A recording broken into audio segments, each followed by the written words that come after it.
Welcome to the Builders Podcast, episode 132, Changing the Stories We Tell Ourselves, Rethinking Team Culture and the Art of Connection. Before we jump into this episode, please subscribe to this podcast, hit that notification bell if you're on YouTube, and after a listen, please give us a thumbs up, like, and share, if we've earned it. With your help, we can reach more people and deliver these valuable from the trenches lessons to those that need it. Enjoy the episode.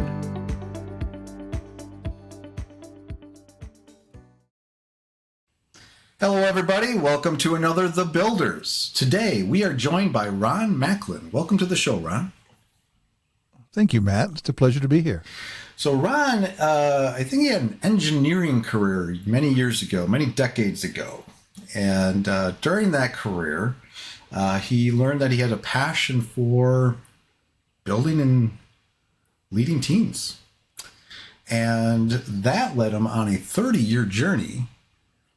And he ended up creating something called the Macklin Method, which I'm sure we'll talk about today, and founding something called Macklin Connection, and which we'll also probably learn about today. So that's a little foundation. Cool. Anything you want to add to that? I'll just share that growing up, I had this interpretation I should become an engineer, probably because my father was an engineer. And about 3 years into it, I was going like, I do not want to design anything or manufacture anything, or I don't want to be in any of that space, right? Right. But I was 3 years into my education. I said, I'm going to finish because I'm not starting over.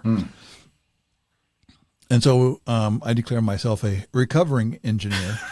And we have meetings on Tuesdays, and we all get together and talk about that. And really what the space is I found working with people to be much more rewarding than numbers and figures and mechanical stuff. Gotcha. So I was able to do that almost immediately in my career, was to start to work with people and build teams. And leadership is part of it, but I think it's just being able to pull a group together and produce something that even the group says we can't do. Yeah. And that's a lot of fun. That's awesome. So that's what we're going to get into. So the first time we have a guest on the podcast, at least the first time, we like to talk about your story, your journey, and what shaped Ron. How did you end up to be this awesome person you are today? So, I'm going to hand it to you, and you can go with that for a little while and tell us a little bit about your background. Yeah. Thank you. I was born in Wichita, Kansas, to my parents. Thank you, Mom and Dad, and had one older sister. Not much important. There's a lot of stuff that happened in my younger years. Mm-hmm. I think the most important thing that happened was one day in fifth or sixth grade, somebody said, "Hey, you want to come by and watch football practice?" And I went like, "Football? That would be kind of fun.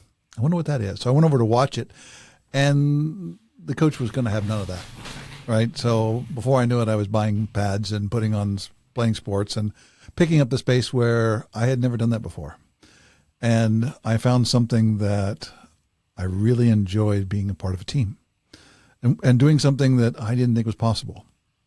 I had other people who shared with me, goes, "You have made yourself into an athlete." And my thought was, so I wasn't a natural born athlete. I made myself into this athlete. And what I really noticed was I really loved to be a part of a team and help people do better than what they thought they could do on their own. And getting out of, I went to play football through high school, went on to play at junior college, went on to play in the Big Eight. For those of you younger people, that was once the Big 12 was the Big Eight, and now it turned into Big 12. I played there in football for that division. Wow. And what I really loved about football was like when you were on, I hated practice, but I really loved the game. And the game was a place where it was like there was no coaches. They were on the sidelines, right?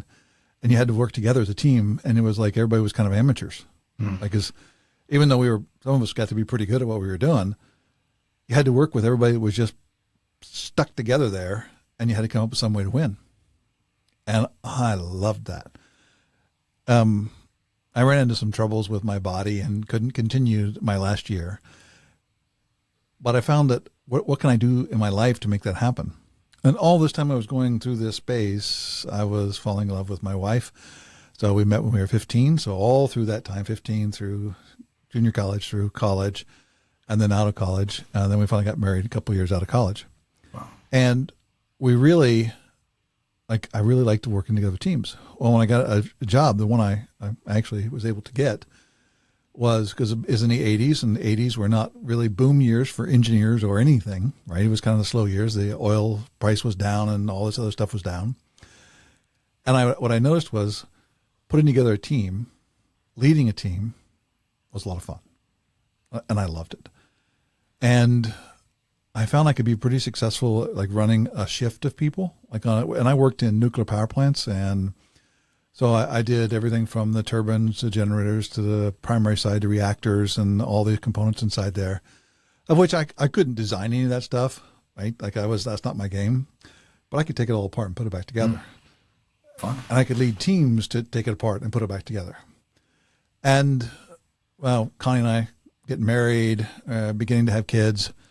And what we noticed was when you have a power plant and you shut it down, it does not make electricity, which means there's no revenue coming in. I know, crazy, huh? But then if you can shorten that duration down, you can shorten the time that they have no revenue. So we started to figure out how can we make it go faster. So we went from like a 45-day outage down to a 12-day outage, to 11-day outage, and allowed the company to make a lot more money. The utility could make more money because they could generate more electricity, safer. And it enabled us to have a lot of fun because we actually created our own brand called the Turbine Warriors, kind of modeled it after Gordon, the race car driver, and his team that created the Rainbow Warriors because they were working for DuPont. And we created the Turbine Warriors, and everything's a challenge. Nothing is a curse or a blessing, right? It's just everything's a challenge. And how do we set world records? And we did. We set 9 world records in about 3.5 years. Wow. Awesome. At that time, I'm beginning to notice that there's more to life than just like being a project manager or taking on these projects. Like there's all kinds of other aspects of business. And I thought the best way to get that was to go back and get my MBA. I did, got one from Rockhurst College here, and it's now Rockhurst University in Kansas City, and learned a lot, but I couldn't put it to practice because I didn't have a role to do anything with that. And what I noticed was I didn't really know how to connect with people. I mean, when somebody shoved me into a situation, right? Like, here's your team, go do it. Right. I could do that. But how do you just find people out in the world to connect to? How do you find somebody who knows marketing or somebody who knows advertising or finance or HR or manufacturing? Or how do you find all these people? And then how do you build a relationship with them? Because you're not working with them. You're not working with them every day. How do you build that? Well, I set out to try to do that. And I really did. And this is an apology for all those who I first started to do this with. I apologize because I had people say, dude, you're making me feel uncomfortable. I don't want to be around you anymore. I'm not sure I trust you. I go, okay, that you have an agenda. Yeah. And over time I began to, because I try to ask other people, so how do you get your network? And their normal answer was, oh, I just have it. I go, yeah, but where'd you get it? Yeah. Right? How'd you build it? Normally it was handed to them by their job. Like they joined a company and then their network came to them. So How did you just find it? Is this a network? No, when you're talking about networks, you're just talking about a network of people to help with a business or a project, or just in what context? Or anything that you need thinking on. Like if you want to understand how to run a business or a project, sometimes you need finance help. Sometimes you need marketing help. Sometimes you need HR help. But if you don't have that on your team, you don't have a relationship with them, and then where do you call them? And you call them the first time. That's not when you're going to build trust. You want to build trust before you need them for the first time, not after you need it for the first time. So as I was doing that, I began to notice that there are some mechanics of how this works. Like it's funny because later on I look back at my grandparents, my great grandparents who lived on a farm, right? And they had a lot of these same things they did all the time. And so I kind of go like, oh, so maybe this is fundamental to being human, not like I'm figuring out something special. And what I did was I started to put together some steps to go build my network. And people would ask me and say, hey, how'd you do that? How do you build this network? And I tell them and they go, huh. And they could never do anything with it. So I just kind of had this story that it was about, I had something that I did that was weird and worked for me, and it didn't work for other people. And that's okay, because I was doing it for me. Right. And then there came a time when somebody said, would you teach this? Teach us how to do this. And I said, teach what? Why do you want me to teach this thing? What is it? I mean, nobody wants to do this like I do. No, you have the best network of anybody we know. We'd love for you to share it with us. Well, I figured out that you can't tell anybody anything. Nobody wants to be told anything. They want to discover it. They want to they want to go, that's how it works. They want to discover something, like little kids. Yeah. We're humans. We love to discover things. So I like to go, this is how it works? Cool. So I created my first course. It was 4 weeks. Pretty basic. Went through the steps, invited all the people who I already trusted. So taking no risk whatsoever. And I put them through this course, right? And they get to the end of it. And one of them, who actually works for Archer's Daniel Midland now, I think he's the CFO, he said, I didn't really build a new network, but I got in a relationship with my son that I didn't have before. You need to write a book about this. And I was going like, really? It wasn't there for you? Like this was new? Yeah, this is new. Okay. So that's where it started. And that was about 8 years ago.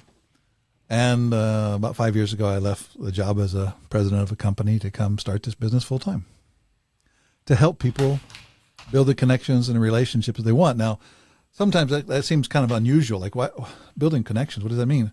When you work with each other every day, there's this thing inside you called a scared guy. Thank you, Bowen White. There's a scared guy inside of you that says, but I can't let everything out. I got to keep some of this stuff private and secret because I don't know if I can trust that person. And therefore, you're going to work, but you're not bringing all of yourself into that space. You're just bringing the part you think is safe.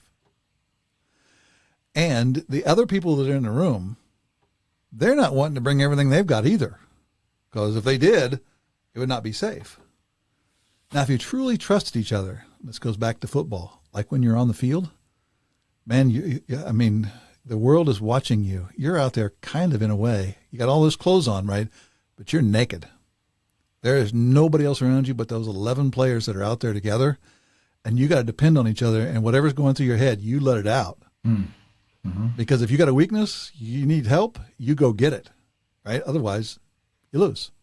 You just lose. So we're starting to build the practices around doing that. Now, if you have a company, a group that's not being open, it's not being authentic, it's not being creative and willing to make mistakes and willing to screw things up and willing to take on those challenges, you're only getting about 50% of your employee. Now, you're paying 100% salary, 100% wages, but you're only getting 50% of the employee because everybody's too scared. They're afraid to look stupid. Right. They kind of have this feeling that, if I'm really telling what I think, they probably won't trust me anymore. So I'll just tell them the safe stuff. Safe stuff. And now you have safe stuff, right? So now you have this team that is at best 50%. About 50%. And so what we did to set those world records is we opened everybody up and said, whatever idea you have, we're going to try it on. Let's put it out there. No such thing as a bad idea, right? And you put out a bad idea, it may give somebody else the space to create something on top of your bad idea that becomes the best idea. So we got to feed off of each other. And that's how you go from 35, 40 days down to, and we actually got them down to under 9 days. How do you do something that only takes 40 days down into 9 days? Don't do it by being scared. Right. You just put it all out there. You do it by willing to take the risk and go out there and do that. And you can't get anybody hurt, and you can't cause damage to the equipment, and right, all these other things you can't do. Mm-hmm. But the people were safe to put out an idea. It's kind of funny. This was back in the late 90s. and we used stop motion photography. I mean, now you can do it on your iPhone. We had this huge computer desk thing we had built up to do that. Mm-hmm. And we set our goal to do it in 13 and a half days. We finished up in 11 and a half days. We watched the video, and all those people who were watching the video who led the team, they all said, kind of embarrassed. We could have done this in 9 days. Now, to be able to say to your group, your friends, your peers, the people who are like the ones who are, in many ways, their assessment of you matters more than anybody else. And they go, yeah, we kind of screwed that up and we could have done it faster. That's how you get an open team that can create things that are, well, most people can't imagine. Sure. And so that's what we do with businesses now, is we help them to build that within their own space. And we don't lecture, we don't tell, we let them discover how to do it. So discovering that's key. Yeah, I love that. So first of all, just want to say I have a little bit of football on my brain at the moment because I just got back from a long weekend I'm here up in Milwaukee, so a little ways up north. Went to Door County for the weekend, and near Door County is a little place called Green Bay, and and my wife is actually a bigger football fan than I am. She's the one yelling in front of the TV and screaming and all that stuff. And but she always wanted to go for a stadium tour. We did the legendary tour, and then we did the Hall of Fame, the new Hall of Fame they got there. And so I got football in the brain. So you're talking about that. Yeah, no. Lombardi shaped the game even today. Yeah. I mean, Lombardi shaped the game even today. The game that I played was shaped by Lombardi and his work in Green Bay. It was. Mm-hmm. He created something that most people would say that can't happen. Yeah. Even today, you go to Green Bay and you go like, I'm not sure why the stadium's here. I mean, look at all the other stadiums, look at all the space, and you look at this one and you go, yeah, but have you ever been here on game day? Because like people are packed. It is insane. It's insane. I learned things. I going on that tour and stuff, and just about the history, and just in the last few decades, how they turned things around financially. They were actually not doing well financially a couple decades ago, but how they have made it kind of a destination, and to see how much they're expanding and growing, it's becoming this destination. It's unbelievable. But yeah, for it to be in like this random city, Green Bay, up here in Wisconsin, in this small kind of market, but then you look at all of us in Wisconsin here know somebody that's got Packer tickets, or somebody that's waited like 20, 30 years to get their Packer season tickets and stuff.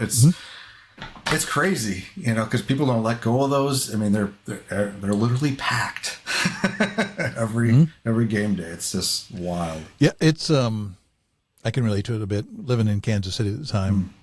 And there was a time when the Packers Chief was a very strong rival in the Super Bowl in the early years, when before it was called that. It was a championship game, but it was a Super Bowl. Yeah. Yes, it was, and people do hold on to their season tickets. That's great. I get it. Anyway, we digress a little bit. Yes. But anyway, so back to what you're doing here. So it's always fascinating,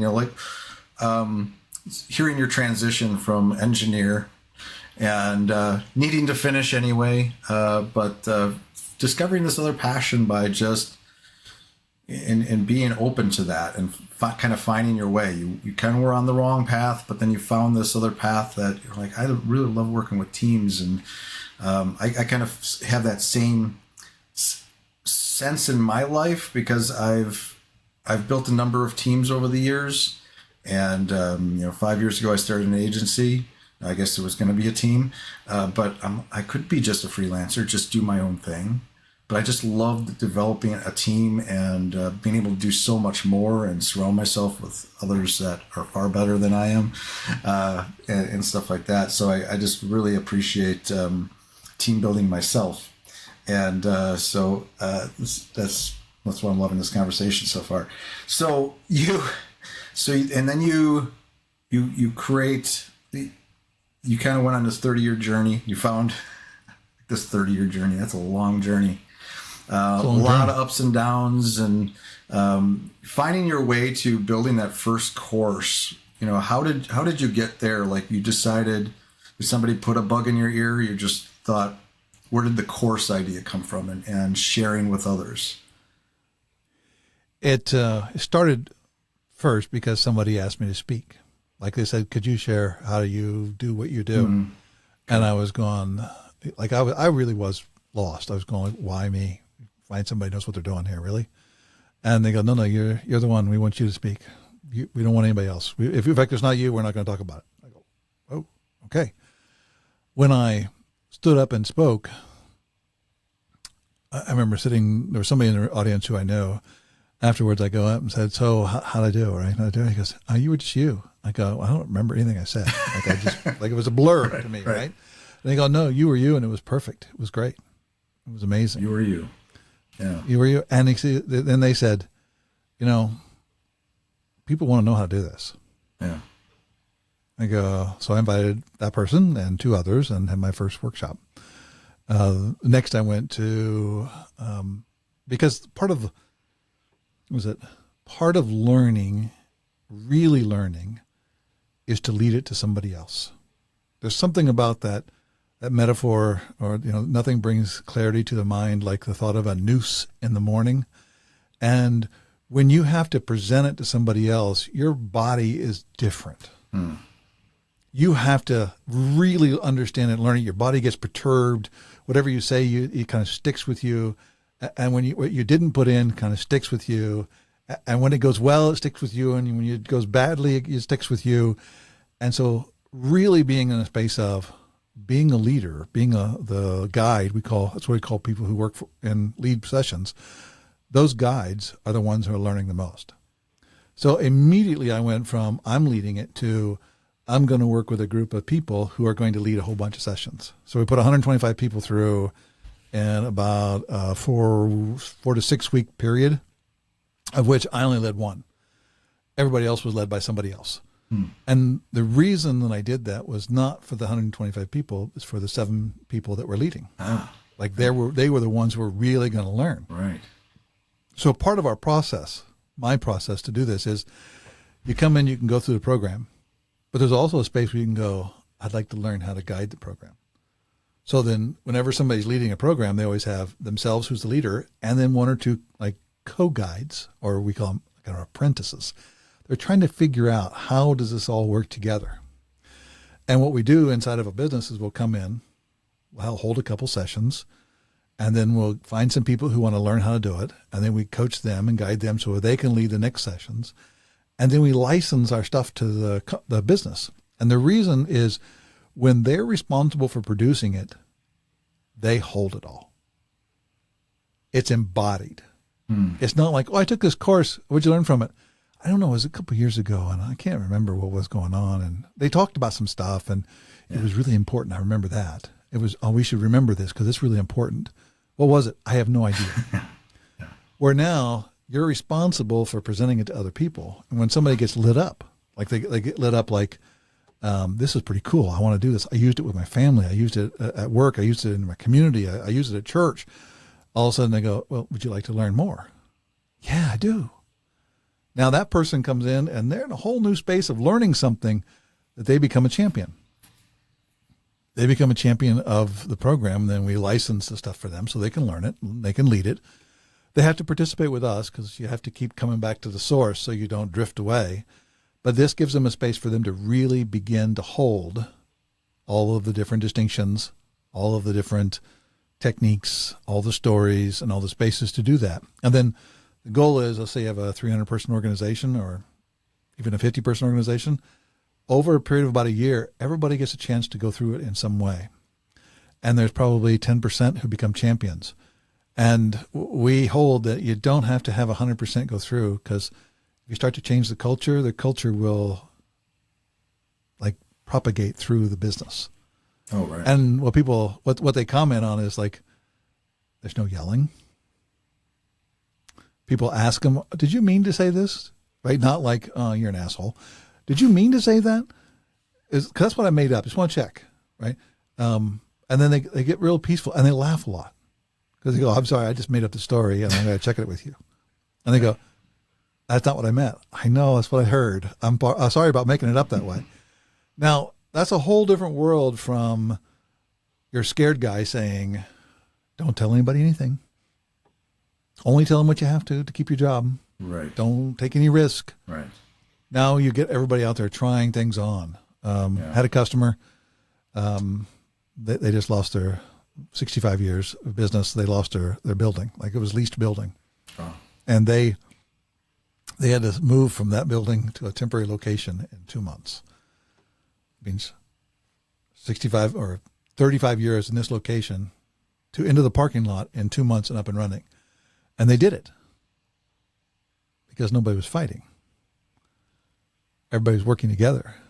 Everybody was, they had the knowledge. They had all the skills and everything else in the business. All we helped them with is how to get along with each other. Interesting. And they had to do it. And they had, like, their sessions were led by their own leaders. Yeah.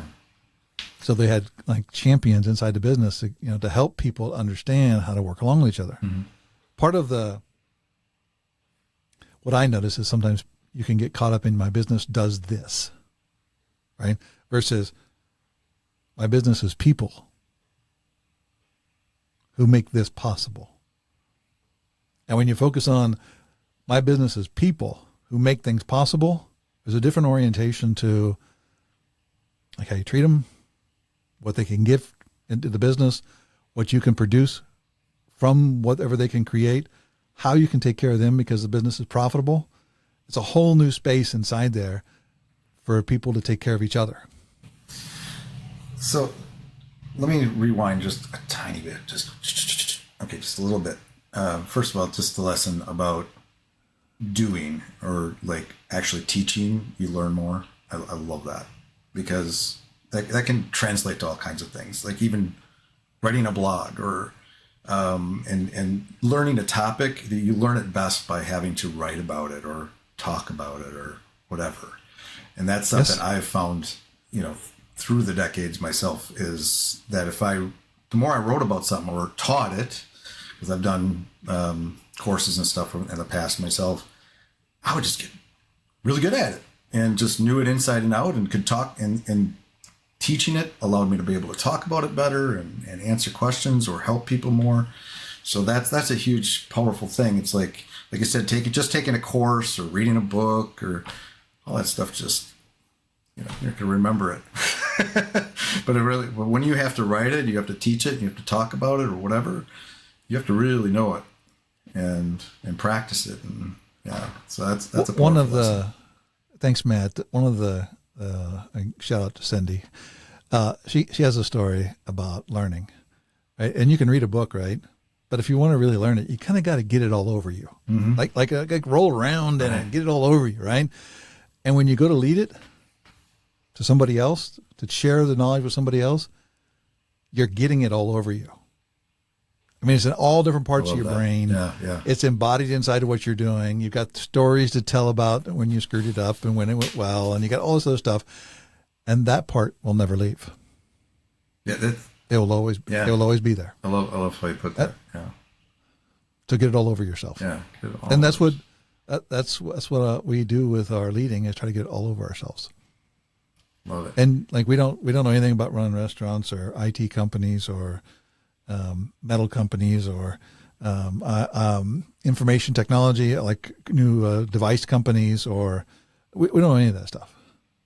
But it's the people and how they communicate and get along with each other and be open in that space. That's the fundamental piece that a lot of people can skip over because they're going to start a renewables company. Yeah. They're going to start this. They focus on all that technology and all the product at the end versus what is the people, who the people you have, and what's the culture that you create with that group. Yeah. Because that culture will eat every strategy alive. So that's what I'm going to get into next. And just one more thought on the learning thing. I listen to a lot of audiobooks. Yeah, that's my thing the last few years, especially. And I sometimes have, like now I can use ChatGPT. I'm like, what was that book about? What did I learn from that book? That's great. It gives me a nice summary. Like I should have just did that. Just went right to the summary and didn't even read the book. Yep. But anyway, let's get into So you've mentioned this a few times. We've touched on it about connections and getting along and culture. And let's speak to that more. As again, somebody that's built teams and has a team, and you were just talking about, which is really powerful, is that it doesn't even matter what kind of business you are, what you do, what industry, what you're selling, all that stuff. You have this kind of underlying thing where the people within that organization, as long as they figure out how to get along and connect and be nice to each other. How do you get them not to argue?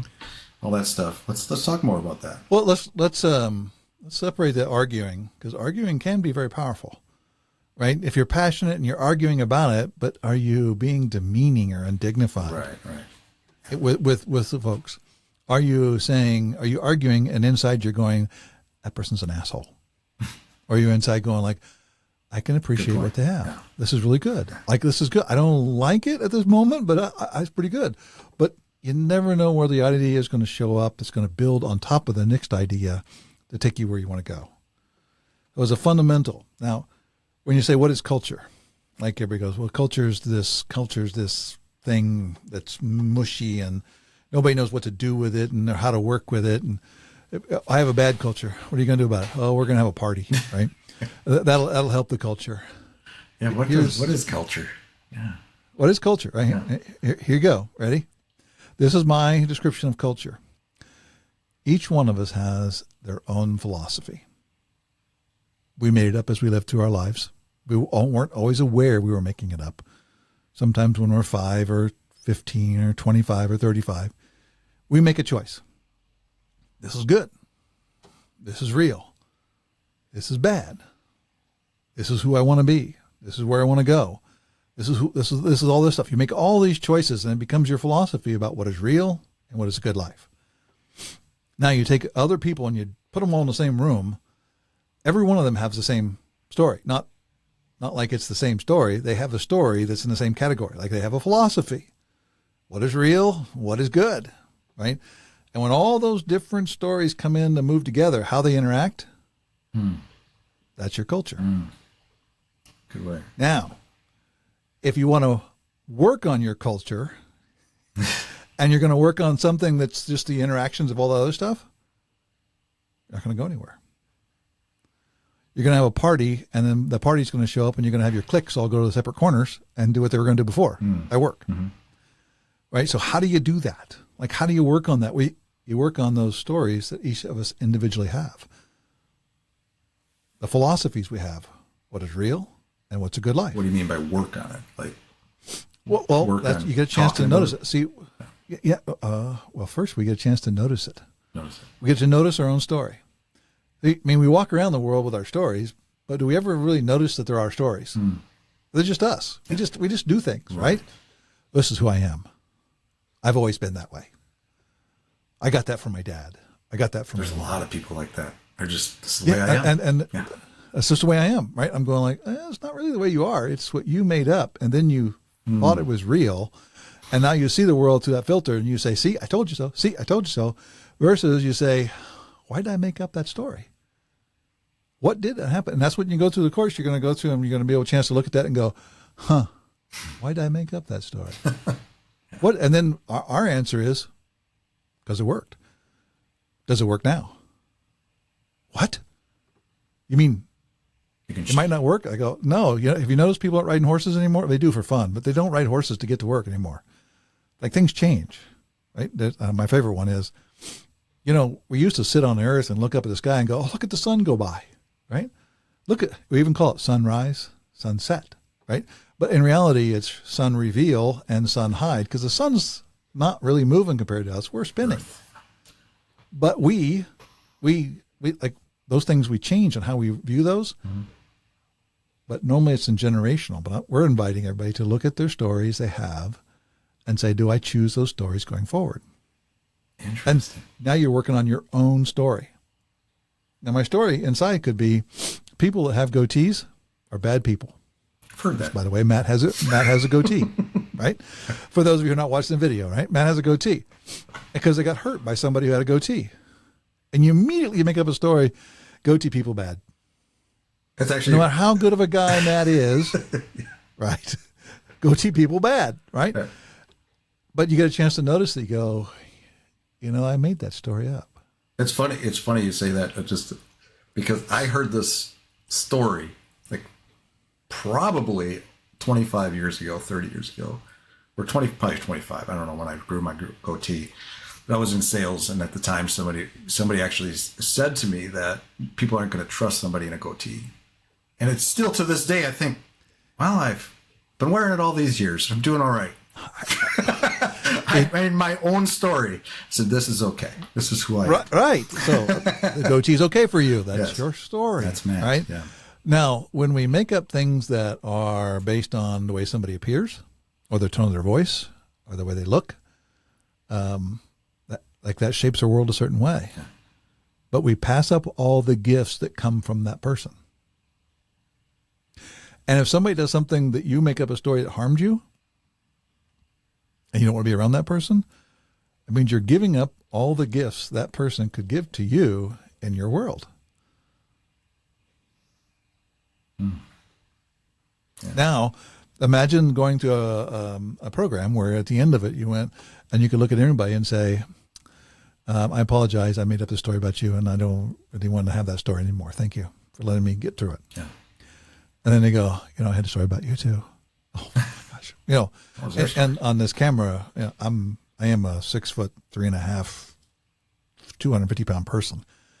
And I don't smile a lot. I get this crease on my forehead when I get focused, right? And it can intimidate people. And they won't come talk to me. They create the story. Right? I don't know about this guy. They got a story in their head. They don't want to be around me. Oh, my favorite one is, oh yeah, we really like you, but I won't talk to you. That's me. Like they created a story. Yeah. I didn't step in and try to change it. And when we become aware of all those stories we have, we can really get up and dance with anybody. That's fascinating. And there's so many people who just go on social media they're just stuck in their stories, and you can't have a conversation with them because this is their worldview. This is what they think. This is their philosophy. Don't tell them anything else. And how do you break through that though? Like, how do you, like, if you have a random person come along, like, do you just have to slap them upside the head and wake up? No. No, that's not because you will always be the person who flapped them upside the head, right? Yeah. Well, some people need it. Yeah. There have been times when I needed it, so let's not step over that one. The space is like, we've had a lot of people who've gone through our programs, and we try to make it to where it's an invitation. Like, we never let anybody tell somebody, you need to do this. You need to get this. You need to go do this course. Because if you're not choosing to do it on your own, you're not going to learn anything. In fact, you're going to get to the end and go, see, didn't learn anything. Told you, right? And they're right. They didn't learn anything. So we had a particular president of a company go to one of their employees, security guard, head of security guards, and said, here's this thing, man. You're not going to get anything out of it, but I think you ought to, if you want to try it, whatever, right? That was the introduction. Now the guy, like, what he does in life is in charge of security, right? That's his game. Yeah. He showed up by his manager, who told him, you're not going to get anything out of this. He went through it step by step, right? At the end of the first time he went through, he had a new relationship with his family. He had new space at work. People noticed him differently. People asked him what he was doing. How did you get there? Yeah. And next thing you know, he wants to be a leader for us. Now, you can't tell somebody what to do. They have to come in and discover it. So we give them space as you go through the program to discover what it is you really love to do, who you want to be. And like, we have no prescriptions. Like, there's nobody to go, oh, I'll take A and you can take C. No, you get to create who you want to be, and we give that permission to people and the safe space to go do it in, and they ignite. And when some people drop out, they go, no, I don't want to do this, right? Okay. So, have a good day. So in the context of a team, can people fail this and like decide to? They can drop out. They can drop out. They can stop going. They can drop out. Now, that's the fun part.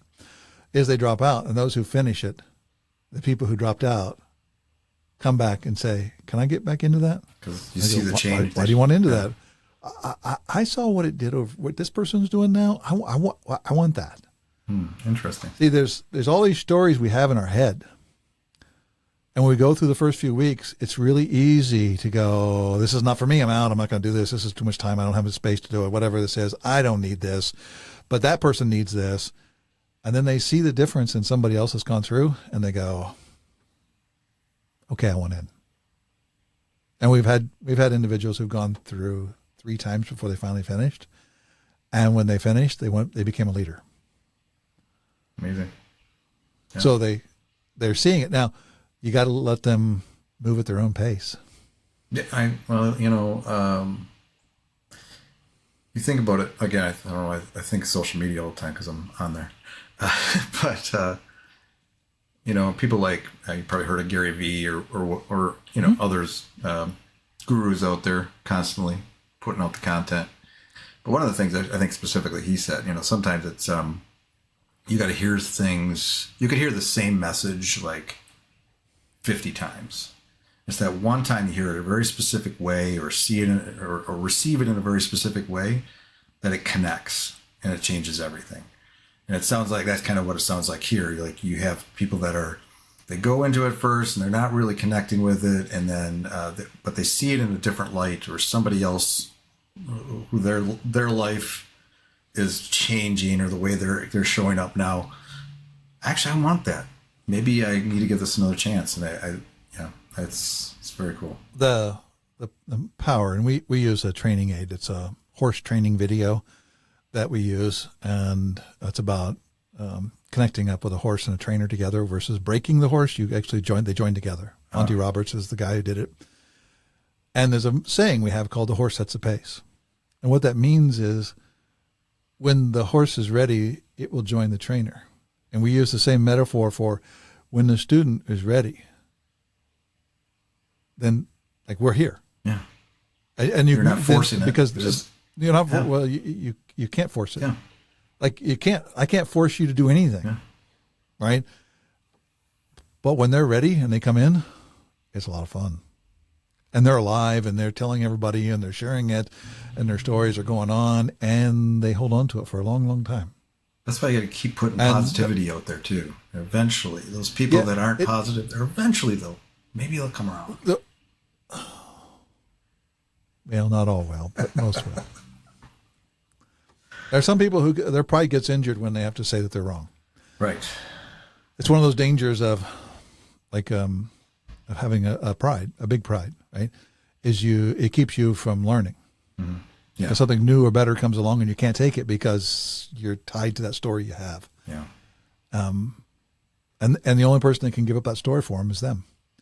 And when they do, it's amazing. They have to decide. Yeah. But it's up to them. Yeah. And we're okay with that. You don't have to do our program. Right. You don't have to hire us. There's nothing that says you need to. But if you want to, it's a pretty fun world out there.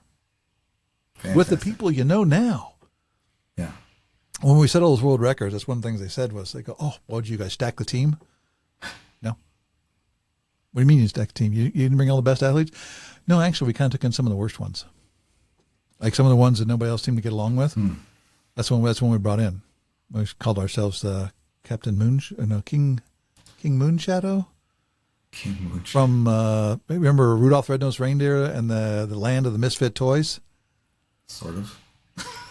Yeah. Well, there's a king, King Moonshadow. He gathers all the misfit toys and delivers them to kids who want them, right? Everybody has gifts. And you just got to find the right space and then give them an opening to flourish. And they set world records. Nice. They weren't the biggest, brightest, shiniest stars or the greatest people. Right. They were just the team we had who did amazing things. That should give anyone listening to this that's a business owner that has teams, whatever. You can look at your team now. Maybe you're struggling with it and you don't have a great culture, but you can work with what you got. If you Well, you work on can. this. I'll go a little further, Matt. You can set world And records set world records. with the team that you got. You can reach profitability with the team that you have. If they want to be here and you're willing to give them space, you can do whatever you want to do with the team you got. Well, let's leave it at If that. you have a if you have a story that you say, I just need to get different people. Yeah. You're listen carefully. You're going to find yourself 3 years down the road going, well, these people don't work either. Yeah. Right. Versus, we spend 3 years developing the team that you have. That's so important. And again, something that for my team, like it's that developing a team. It's not static. Like you didn't just hire somebody and that's the way they're going to be. Like just like the people you're trying to change, like they don't have to, be that same. In fact, you hope they evolve and maybe even change positions and grow and blossom and do other things. And someday take your job. Someday take my job and do it better than we did it. Yeah, right. Exactly. Well, good stuff, Ron. Thank you. Well, thank you, Matt. Matthew, it's been a pleasure. You've been a pleasure to dance with, and I appreciate all you're doing for the people who are building businesses and taking care of those different aspects. Being an entrepreneur and starting something from scratch, be patient, right? Because it takes time to build your skill, to build your team's skills, to be able to do that, and then it'll take off. Yeah, it's great stuff. Don't give up. So if somebody wants to learn more about what you do or connect with you and talk more about this, dig more into this, number one, I think you have a podcast. I was looking at it this morning. I got to listen to a few of those. Where can they find you on the World Wide Web? Social media? You can always find us. The name of our podcast is The Story in Your Head. So pretty much everybody that's got a podcast access, you can find it on there. You can also reach out to us, look us up on macklinconnection.com. We have a web space, got lots of different articles and different spaces on there. Or if you want, you can send me an email at thestoryinyourhead@macklinconnection.com, and it will come directly to me and also to Deb, the two of us who are the leaders on our podcast. And we'd love to hear what you're up to, right? What challenges you have, your successes in transforming culture, where you'd like to be, and we're an offer of help. And we want everybody to have a great culture and a great space to where we can all find a good place to live. Good stuff. All right. Well, thanks for joining us. Till next time. Thank you, Matt. I appreciate what you're doing. That's all for today's episode. I hope you enjoyed that. Again, please subscribe if you haven't already and give us a thumbs up if we deserve it. If you want to comment on this episode's page, provide me with requests on topics for future episodes, or inquire about being a guest, please find your way to thebuilders.fm. You can contact me there or add a comment under these show notes. Now a word from our sponsor, my agency, Unified Web Design. We build custom websites, features, we maintain websites, we work with agencies to fulfill their web design and development needs, and more. If you are interested in our services or are looking for an agency to work with as a partner to build awesome sites for your clients, feel free to reach out to me at unifiedwebdesign.com. There's a handy contact me link at the top. Fill out that form and it will open a ticket, and that ticket will find its way to me. Thanks for joining me today. We'll see you next time.